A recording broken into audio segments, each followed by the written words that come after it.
by for Wyoming Hooking and Hunting Outdoors with your host, Drew Kirby. Hey, this is Luke Holmes. I am Morgan Wallen. I'm Riley Green. I'm Travis Denning. Hey, I'm Aaron Lewis. Hey, it's Luke Bryan. I'm Tim McGraw. What's up? This is Ian Munsick. Wyoming Hooking and Hunting Outdoors. Welcome back to Wyoming Hooking and Hunting Outdoors, where each week we bring in our great folks and cast and crew from Wyoming Game and Fish Department, and Janet Millick is with us every week. Janet, we always like taking questions from the public because that really is why we do this show, is so that people that want information can get the information they need without having to really struggle to find it. And we try to make it as easy as possible.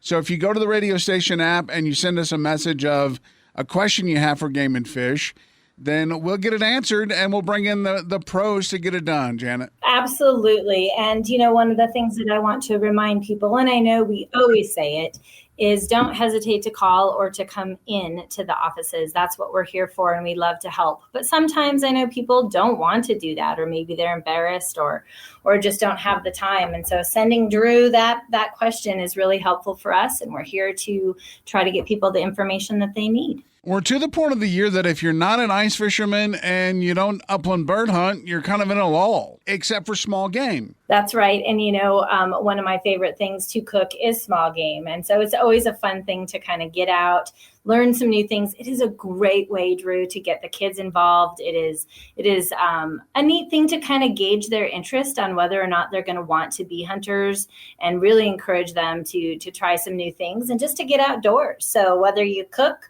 whether you want to learn to hunt, or whether you just need to get outside, small game is kind of your bag. One of the questions that we've had a couple of times over the last few weeks is, why is rabbit hunting so slow these days? Because that is such a great question, Drew. We brought in the experts on that. So we have Brandon Warner, who is our Casper Region wildlife biologist, as well as Justin Benfit, who is our wildlife biologist coordinator, manager coordinator, depending on which title you want to give them. Both wildlife biologists extraordinaire who can easily help answer these questions. Let's go with the easy softball question that probably is not as easy to answer as we may think. But Justin, let's start with you. Why is rabbit hunting so slow these days? It's changed, I guess, over the years. I got to say I'm smiling as Janet was giving that introduction, because she says biologist extraordinaire or whatever she said. But the truth is on this, we don't know. It's really kind of interesting. You know, rabbit populations, that's kind of the most noticeable thing around when it comes to small game hunting. They're the most popularly pursued species too. You know, there's always squirrels and things like that. But rabbits are the most commonly hunted. But you know, we don't really track rabbit populations like we do, say, big game, in terms of, we're not estimating their numbers and that sort of thing. But we do track cottontail harvest. And usually that's a pretty good indication of what it's a good reflection of what we have for rabbit numbers out on the landscape. And, you know, historically, rabbit numbers tend to boom and bust. They'll run on these population cycles that maybe every 10-ish or so years. And they'll peak, they'll get really high densities, and then they'll just crash. Well, and there's some reasons for that we can go into a little bit later, but you know, we had a really big peak back in like 2006, and here we are, you know, 17 years later, and we've never really had rabbits come back in a huge peak like that. So, you know, to be honest, we're not entirely sure what's going on. So we all know that antelope and mule deer have issues when it comes to a drought or even a rough winter, kind of like we're having. Do the rabbits kind of fall in the same thing when the times are tough? They're really tough on everything? Well, not necessarily in terms of, for example, that last really extraordinary peak we had in 2006, that followed 6 consecutive years of the driest drought years we've ever had in this state. They did really, really well.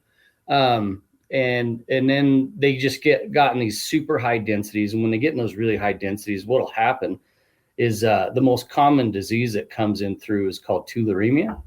And when they get in really high densities, like they kind of get their immune systems get a little suppressed, because there's actually an increase in stress hormones that they deal with, because there's just so many rabbits around. and it leaves them that much more susceptible to that disease. And then a disease like tularemia that's spread through little insects, when they're in such high densities, it can spread from rabbit to rabbit and just cause those crashes. But as far as we just haven't seen them come back, although we're certainly noticing this summer and fall, we started to see a few more rabbits, both cottontails and jackrabbits. And it seemed like maybe their numbers are now on the upswing a little bit. But as far as like what this winter is doing with some really high snow loads and hard crusted snow out in the country, not really sure how it's going to affect our rabbits yet this year. Brandon, what about predators? You know, we have coyotes and mountain lions and bobcats and even wolves. Does that have anything to do with it? Absolutely, Drew. Coyotes definitely do have an impact on small game populations, and how Justin was talking before on the cyclical cycles of small game. That when the coyote numbers are really high is typically when the densities of small game is the lowest, and vice versa too. So coyotes, foxes definitely do prey on, bobcats especially too, prey on these small game species. And our bobcats and coyotes are doing really well around the Casper region right now. If someone is looking to take their kids out to get them the taste of hunting, Brandon, where would you suggest going? I know you guys are out all over the Casper region. You're driving around, you're checking what it's like out in the wild right now. And are there any areas that you may suggest people to go and have a better opportunity? Rabbits really like having good security cover. So essentially the thicker the stuff, especially like creek bottoms, cottonwood galleries, sagebrush flats, anything that has really thick cover are really where these rabbits like to have good security cover and feel safe. So sending hunters there is their best chance of success. You know, obviously safety is one of our major concerns, and you got to make sure you're wearing the blaze orange or the bright pink to make sure that you're being safe. What about other safety gear or safety concerns that parents should have that they need to teach their kids? Well, one of the things that's always a great idea is to have your kids through your hunter education or hunter safety class, which they can get right here at the Wyoming Game and Fish Department, or anywhere actually. If you just go to the webpage, it will have classes listed throughout the state of Wyoming, which is wonderful. And so, that's a great place to kind of learn the rules and regulations, making sure that you know what you do need to use to be safe as far as firearms, as well as making sure that you have the right licenses, all of those things that kind of go into it. So yes, safety is a great thing, but like we've talked about 1,000 times on this show, Drew, you are the best model for your kids or whomever you are mentoring. So making sure that you're doing things safely with great ethics is always important. Brandon, obviously you have the love of the outdoors and have gone out and done some hunting. Do you remember the first time that you ever went out rabbit hunting or small game hunting, and what firearm you used and what suggestion you would have for a family? I do actually remember, when I was growing up in eastern Nebraska, we did a lot of cottontail rabbit hunting, had a great time doing it, made a lot of memories doing it, and honestly got me into the field I am now and my love of hunting. So growing up, I started out with just a little air rifle that you can buy at Tractor Supply or Baumgars, anywhere like that. I was fortunate enough when I was young, the rabbit population was really high, so it was pretty easy to find a lot of rabbits on the landscape. But as I got older and kind of got after some moving rabbits and whatnot, I jumped up to a 22 caliber rifle and a 410. Both are great low recoil calibers. The only downside to a 410 right now is the ammo is really hard to find, but the modern air rifles now are more than enough that needs to get a rabbit. And that's something that a lot of people don't think. If maybe you're a little concerned about your kid having a 22, to have an air rifle, it has the power to get the job done, but maybe the safety is a little higher. Yeah, absolutely. Janet, you had mentioned that cooking small game is one of your favorites. What's your go-to way to cook it up? I'm not going to give you my secrets, Drew. Oh, you have to. She braises them in a red wine vinegar with some potatoes. How did you know? Because that's me. the way. Yeah. No, actually, it's really a great recipe I learned from my father, and it's kind of been passed down, and it's kind of fun because we get to do it now with our kids. And if you just have a cottontail rabbit and you pan sear it with, dredge it in a little bit of flour, pan sear it, then you can slow braise it in either chicken broth or red wine. Not red wine vinegar, Justin. That might be a little bit toxic. Yeah, a little punchy for sure. But, lots of garlic, red wine, chicken broth, and just slow cook it. And it just turns out wonderful. On this show in the past, you guys have all made fun of me for squirrel hunting because, back where I'm from, that's like one of the things, just like the small game rabbit hunting. But to throw a squirrel in some dumplings and just let it cook. Oh man, that and doing a rabbit like that, man, that's good stuff. It is just a neat way to have a quick day to get out and have something fun to eat and something different to cook. And it's amazing how much you can kind of bring people together around those sorts of situations. And right now you have until the end of March, I think March 31st, to get out and really try your hand at some of these things. But I do know we want to remind folks it's kind of a down year. And so we don't want everyone to be super discouraged, but it's a fun time to get out.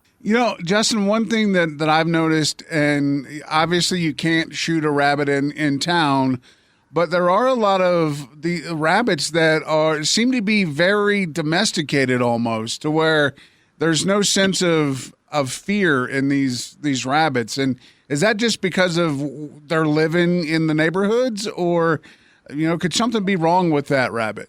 No, generally that's just kind of like our town deer and turkeys. They when they kind of grow up and are accustomed to being around people, that's just the way they are. Unless of course they see my 1-year-old red lab named Floyd.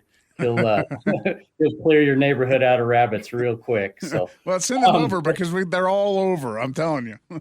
Yeah, no, we do get quite a few in town, and they were certainly on the uptick in town this last year.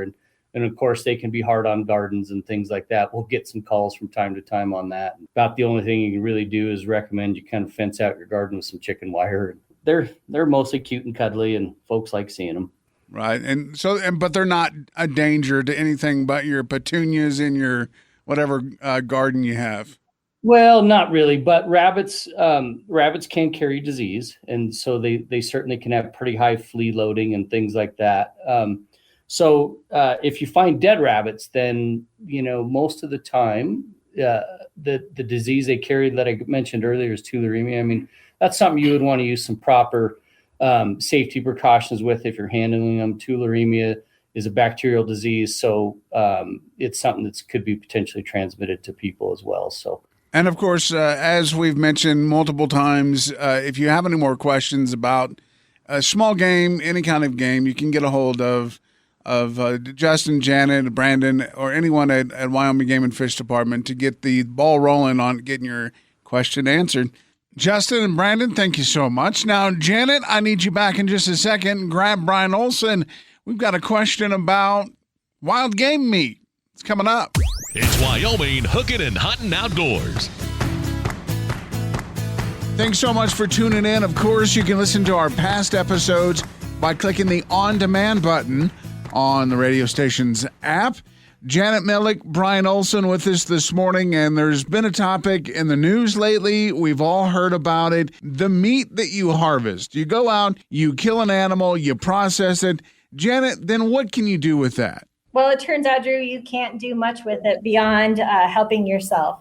This topic goes clear back into the 1900s, clear back to when we had the market hunting and all of that jazz that was going on with, bison, wild bison meat, wild elk, deer, antelope, all of those sorts of things, beavers even, were starting to become endangered. Numbers were going down. And that's when kind of the fathers of the North American model for wildlife management really kind of came into play. We're talking clear back to the Teddy Roosevelts of this world that we're looking at the future and what it might mean for wild game. And so that's kind of where we landed today, that it's for your own personal consumption, but selling game meat, not your best bet. Under Wyoming state statutes now, it's illegal to sell game meat and game fish too. So it's not just, the furry animals, but it's also the critters underneath the water. When I go to a restaurant and I order a bison burger or an elk steak, that didn't come out of the woods. I mean, this comes from a farm. That's correct. So a lot of states, North American states actually, in the United States, actually have game farms where they actually raise elk, raise deer, raise buffalo, but it's livestock, so it's a little bit different. But for other wild game like elk and deer and things like that, they raise them at wild game farms, and not in Wyoming, but in other states. And then they ship those to the restaurants, and that's how they serve that on their menu. And if you think through that, Drew, that's really something that you want for your own personal safety consumption. I mean, the average Joe and how they take care of their meat may not be the best for putting it on a plate in a restaurant. You do want to make sure that you have someone inspecting that meat, that it is, safe, just like we do with all of our livestock that we may eat. I assume at this point there are a lot of people that are rolling their eyes or shocked that this isn't wild game that they're eating at the restaurants, but it's not. You can't do that. Now, let's shift focus a little bit. What about the wild game that you have killed the animal, you've processed it, and you want to give it to your friend, but you can't sell it because that's not legal either? No, that's not legal either. Now, they can, your neighbor could give you some elk meat type thing, so you can give it to them up to 25 pounds. You can give a giveaway to your neighbor, your friend, your family member, things like that, but you can't charge them for it. But there is laws in the books that allows you to give it to people that, always want some meat, game meat. If you're a hunter and your neighbor isn't, say, hey, I'd like to try some of that elk meat. You can certainly do that kind of stuff. I hope that makes it clear to everyone that you can't sell that wild game meat. Now, you can always ask more questions by going to the website, wgfd.wyo.gov. Now, let's shift gears a little further, but staying with the wild game. So when an animal gets hit on the side of the road, it's now legal in Wyoming to pick that up. But since January 1st, there's a new app that is being used. And it's a little bit confusing because it's been legal for a while to pick up wild game, but now this app is available. July 1st, so of 2021, it did become available that you were able to pick up roadkill based on regulations. But we just did not have the rules and regulations in place until recently to really make sure that we are safe for the public on this on a lot of different avenues. So we now have the 511 app in partnership with the Wyoming Department of Transportation that people can now use, as well as a location on our website to get authorization to pick up roadkill. That's awesome. So you can have some raccoon stew or possum pie. Whatever your little heart desires now, you can get it. But actually, that's not the case. For the roadkill app, we do authorize that people pick up deer, elk, antelope, moose, wild bison, or wild turkey. And Drew, we always let you pick up a raccoon. We didn't really care. So if you want to have raccoon stew, you can do that without using the 511 app. You're clear to go, buddy. It's a little greasy, but Hey, that makes for the best stew. Now, Brian, you and I have talked a little bit about what it's like on an animal after you hit it with the vehicle, whether it's a truck or car. It's not in great shape, more than likely, and there probably needs to be some caution used. It's really hard to explain unless you actually been there, done that before. But if you think about a vehicle going down the road 30 miles to 80 miles an hour and they hit an animal, everything on the inside of the animal pretty much explodes. And then the meat pretty much turns to jelly, bloodshot and all that kind of stuff. Certainly people don't know that when they come across one on the road, if it's fresh or if it's been there for a few days. I think one of the main things that worries us the most is the safety of people that are picking things up on a highway. And to make sure that they follow the rules, make sure you're putting your flashers on, get that thing loaded up. We're worried about people getting hit on the road, and I think the safety thing is really our main emphasis. It's Wyoming Hooking and Hunting Outdoors.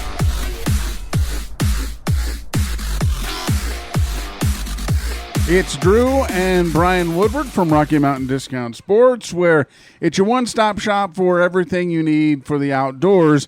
If you're hunting, fishing, hiking, camping, boating, whatever you're doing in the outdoors, that's what you can find the goods here in Rocky Mountain Discount Sports. And we're not doing a whole lot of boating right now, Drew. Not a whole lot, but you can start thinking about that. We are definitely thinking about it. Every time I come in, I kind of glass around the room to see what's really hot right now. And snowshoes, obviously, over this, the last week with what we've had, getting up on the mountain and doing some outdoor recreation is probably a good idea. Yeah, having those snowshoes is not just good for getting around up on the mountain, but sometimes getting around your neighborhood. That's true. Matter of fact, that was in my emergency kit this week was snowshoes, even though I hate those things. Right. But you guys do have a full wall of snowshoes and even the materials that you need, the trekking poles and boots and socks and everything. Yeah, the trekking poles and the snowshoes, certainly a big hit this time of year and been great all year with the amount of snow that we've had. But we're seeing a lot of people just, coming in and, getting their kids a new set of boots or gloves.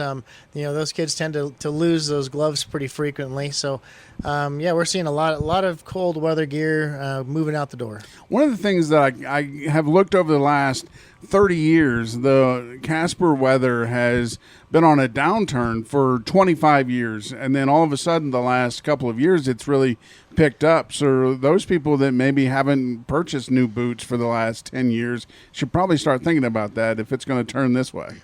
Well, technology has definitely come a long ways, and we're not just wearing those rubber galoshes that our parents sent us out in when we were kids, and they're now these are fully molded boots that are one seamless construction.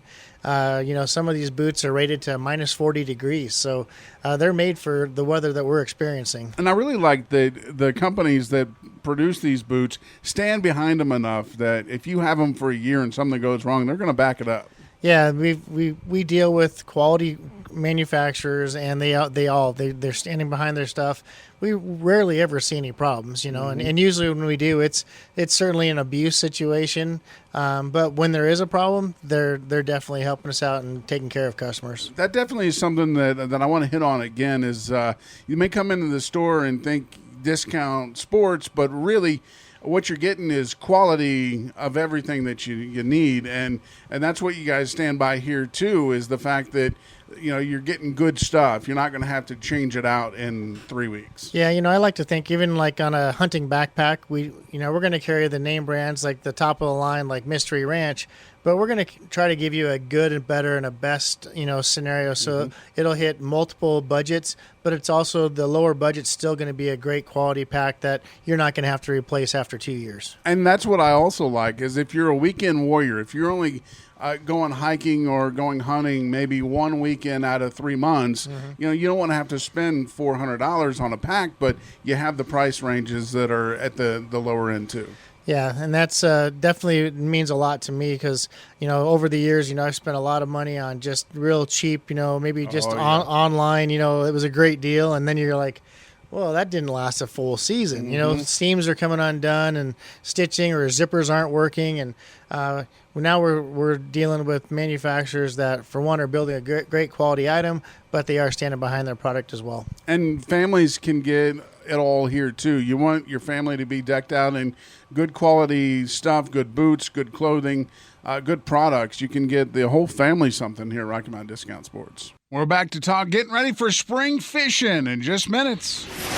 It's Wyoming hooking and hunting outdoors.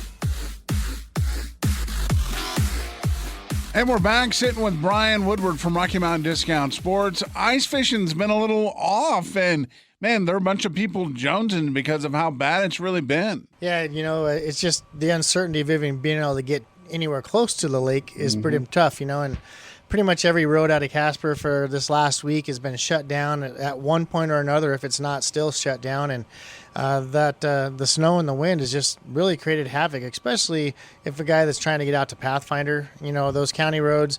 And Bishops has been a real tough time getting out to Bishops all winter long. So, it's kind of time to just reevaluate, that we're not going to give in completely because we still have great ice. But, in these downtimes, now's the time to do a little maintenance and, refresh our tip ups and put new line on them, or restring rods and reels, maybe get ready for open water. I know in Boyson, they've estimated that it may be late May before it's not safe to be on the ice anymore. And that's assuming that we're not going to have any more bad weather between now and then. Right. So, I mean, it may be early to mid-June before we get that open water, and I know they're anxious people.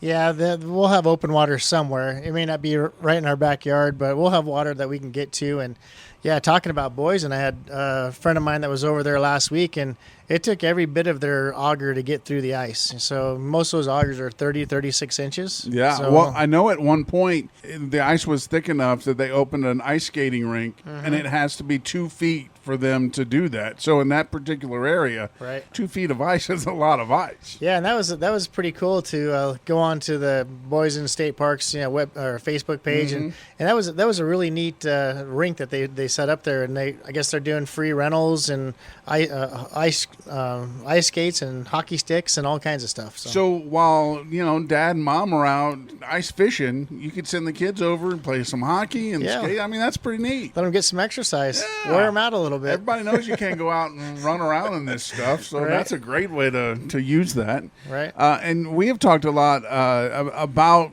getting in the mental framework of springtime fishing, and you can't do it now unless you head way south probably, or maybe east a little bit. But, getting your boat to that point where you're ready, where you don't have to go on one weekend and spend lots of money to get it, just kind of gradually start restocking. Yeah, as cold as it's been, and battery maintenance is really critical. So hopefully guys had their battery chargers on their batteries throughout the season to keep them fully charged. Once those things freeze, they're done.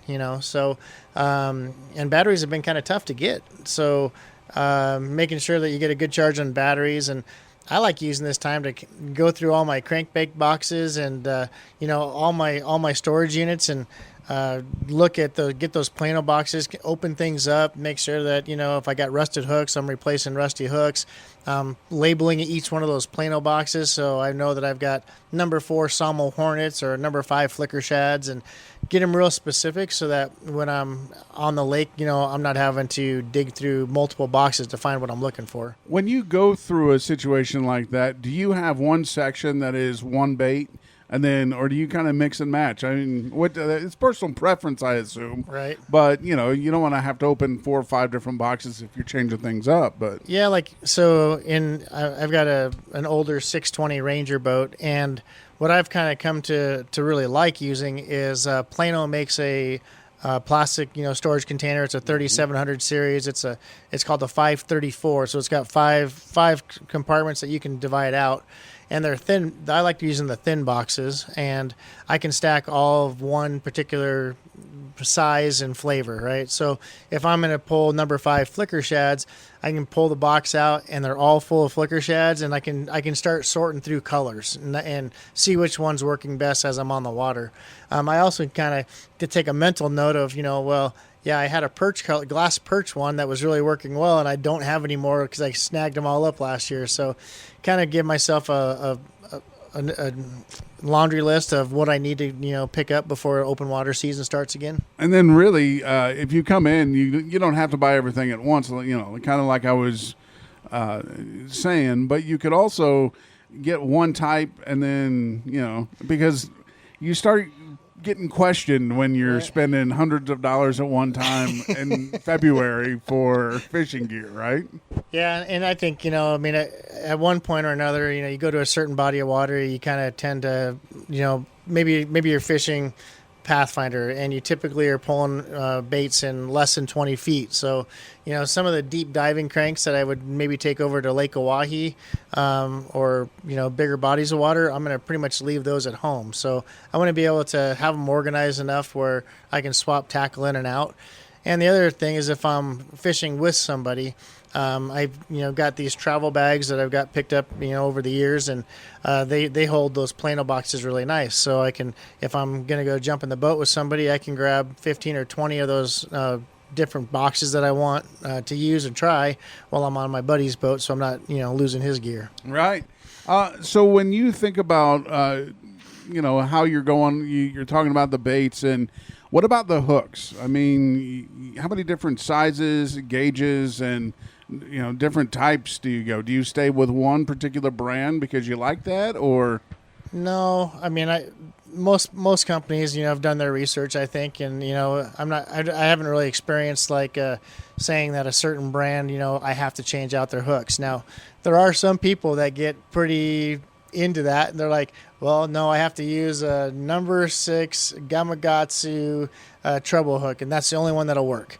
But that's probably not really realistic for most people. 98% of us, grab one out of the package and make sure it runs straight, and we're going to run the hooks that are on there. But, after a while, I mean, every once in a while, you're snagged up on a rock or tree and you pull it out there and you got bent hooks and maybe they're starting to get a little weak on you. It's good to have some backups to replace those hooks when needed. When you are looking at your hook, obviously we just said this is a great time to, if you got rusty hooks, bent hooks, whatever, how sharp and, what kind of a point do you want on your hook? I'll kind of just do the finger test, if it's snagging on my skin, and then it's probably going to be sharp enough. But, carrying just a small hook file in the boat every once in a while just to kind of touch those up. Otherwise, most of the time I'm probably not sharpening mine. I'm probably just replacing them. Yeah, it's not that big of an expense at this point to buy some new hooks. Right. I mean, but you can always buy more baits if you just sharpen your own hooks. That's right. Now, one of the things that I like about coming here to Rocky Mountain Discount Sports, especially when we're thinking about stocking up and getting the new equipment, is you guys have a whole plethora of brands and sizes, and you just talked about people that really get into the one bait, but maybe they want to try something else. I mean, that's kind of the specialty you guys have here. Yeah, we always take off to a buy group show here in the fall, and we do all of our buying for the spring fishing and camping. So a lot of that product's already rolling in the door. So we've already seen a lot of our new Northland products. We've got some new Berkeley crankbaits, like the Money Badgers. We just got in an order of Sawmill Hornets, which has some pretty awesome plastic baits as well. Which we had a few last year, had a hard time getting them, made the commitment early to make sure we carried the full line of it. So there's some pretty cool stuff out there. And if you had a bait that worked good for you last year, it's probably going to work good for you this year. And if you find another one that looks similar or, catches your eye, now's a good time to get it before somebody else does. What they always tell you, that if you're having an ailment, if you're feeling sick or you got a pain here, pain there, never to go Google what your symptom is, right? But with so many reviews and things that are online, you're getting a different review for every product that is on the market, and they're giving you their thoughts. Would you say read those, look at those videos, but really go test on your own is probably the best way to do it?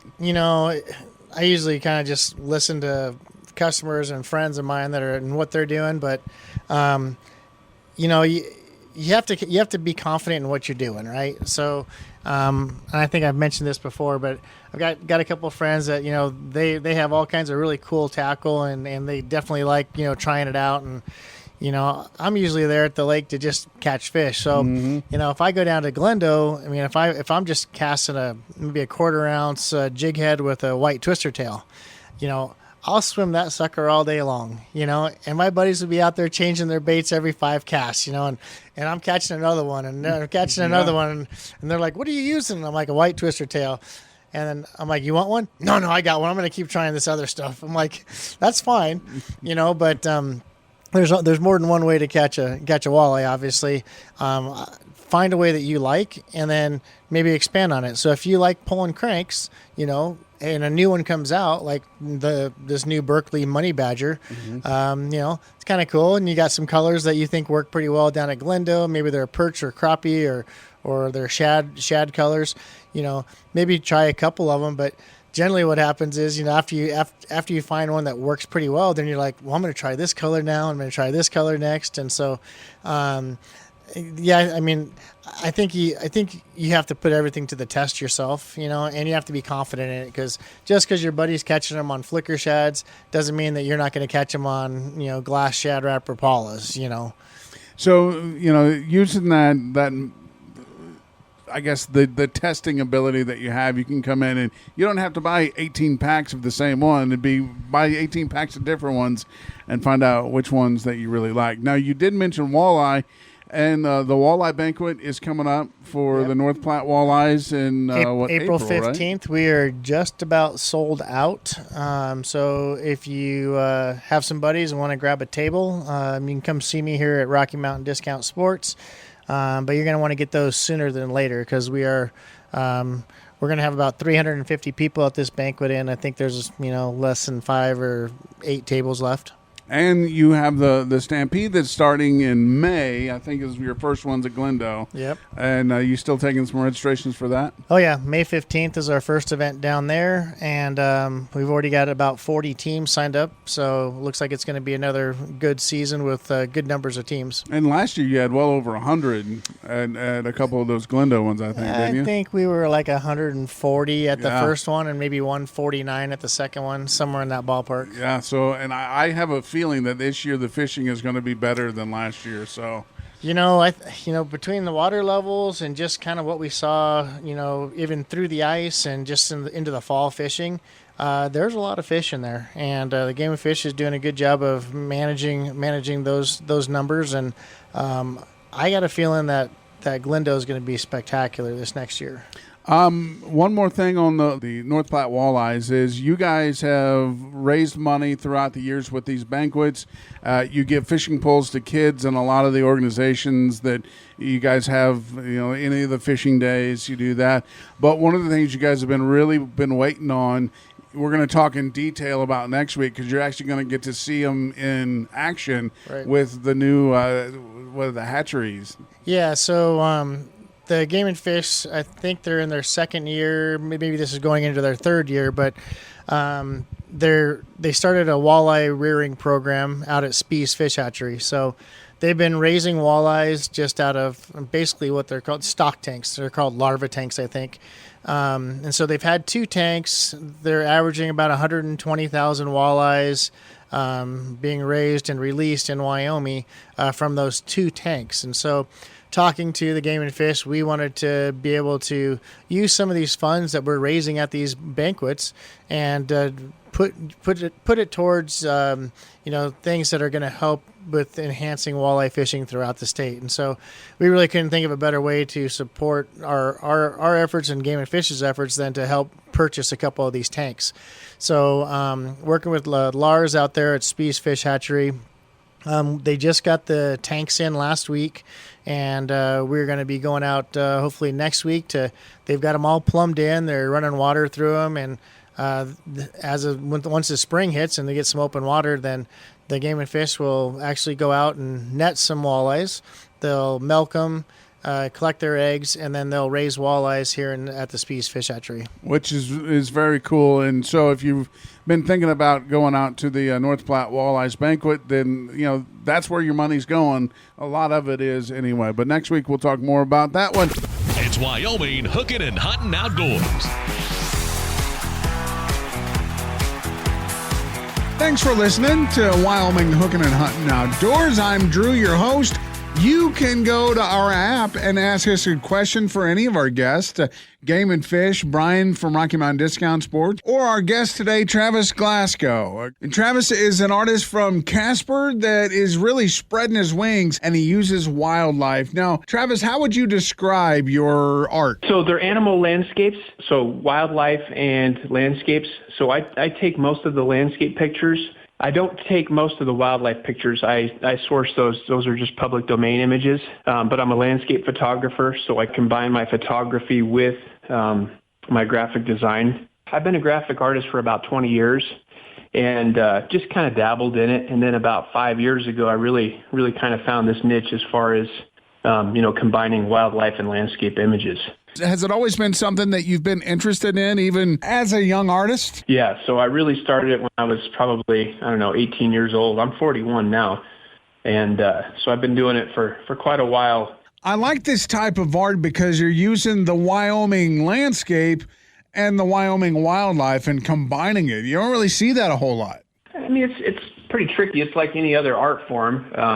after I have the wildlife image, I'll go out and take a picture of, whatever landscape image, bring it back, and I have Photoshop here. So, and it takes quite a few hours, sometimes even days, to really work through a design. Before you leave the house, do you have a visual image in your head of, okay, so I have a picture of a bear, so I'm going to go out and I'm going to get this type of landscape? Yeah, I do actually. There's also angles and formatting too. So if I have an image of a bear, say it's more of like a vertical image, then I know that I'm going to go out and take a vertical picture to match it up with that. And then think about like maybe blend it in with the eyes or the nose or the ears or something like that. Trees blend really well with fur. So I like that sort of blending. So there is some strategy and, before I go out and take pictures. Do you go out and will you hit like areas of, say, the Tetons and you go spend a few days up there to get a bunch of different ideas in your head and then kind of go from there? I sure do. Yeah, I like hitting points of interest. So, the Teton Range, great photo ops up there. Last year, girlfriend and I went to Devil's Tower. We just spent the day up there, but some great photo opportunities there. Take photos and kind of have an idea in mind what I'm going to do when I get back. So if you're an outdoorsman and you've got that picture that you've been waiting for something to be done with, you should hit Travis up and see if you guys can work something out. And you can get the ball rolling by going to 307shop.com. And Travis, what are your social media handles? On Instagram, 307store.com spelled out, and 307 Store on Facebook. Very cool. Very simple. Very easy. Well, Travis, thank you so much. Yeah, I appreciate it. Thanks, Drew. Wyoming Hooking and Hunting Outdoors with Drew Kirby. If you have a question, want to make a comment, or have an idea for a show topic, message us on the My Country mobile app. Wyoming Hooking and Hunting Outdoors.